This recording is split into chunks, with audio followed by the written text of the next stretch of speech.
Ini membuat saya tidak bisa mengontrol diri. Dengan adanya kejadian ini, saya ambil satu hikmahnya dan saya mengucap permohonan maaf kepada Bapak Roni, kepala sekolah SMP Negeri 1, yang mana atas kesalahan saya sudah menyadari.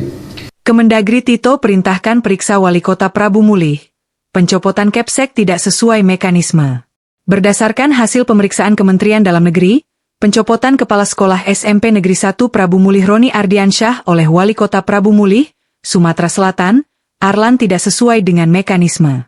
Kemendagri telah memanggil Wali Kota Prabu Mulih, Arlan terkait pencopotan Kepala Sekolah SMP Negeri 1 Roni Ardiansyah.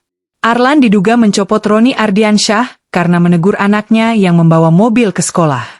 Irjen Kemendagri Mahendra Jaya mengatakan bahwa dirinya diminta memanggil Arlan oleh Menteri Dalam Negeri Tito Karnavian terkait kasus tersebut.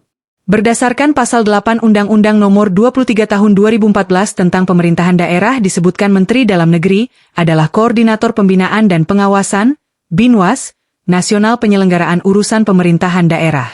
Menteri Dalam Negeri langsung menugaskan kepada kami, Itjen Kemendagri, selaku aparat pengawas intern pemerintah atau APIP untuk mengambil langkah-langkah dalam rangka pembinaan, pengawasan, penyelenggaraan, pemerintahan daerah, kata Mahendra di kantor Kemendagri, Kamis, 18 September 2025. Menurut Mahendra begitu kasus tersebut viral, pihaknya langsung menghubungi Inspektorat Provinsi dan juga Inspektorat Kota Prabu Mulih untuk memastikan kebenaran peristiwa tersebut.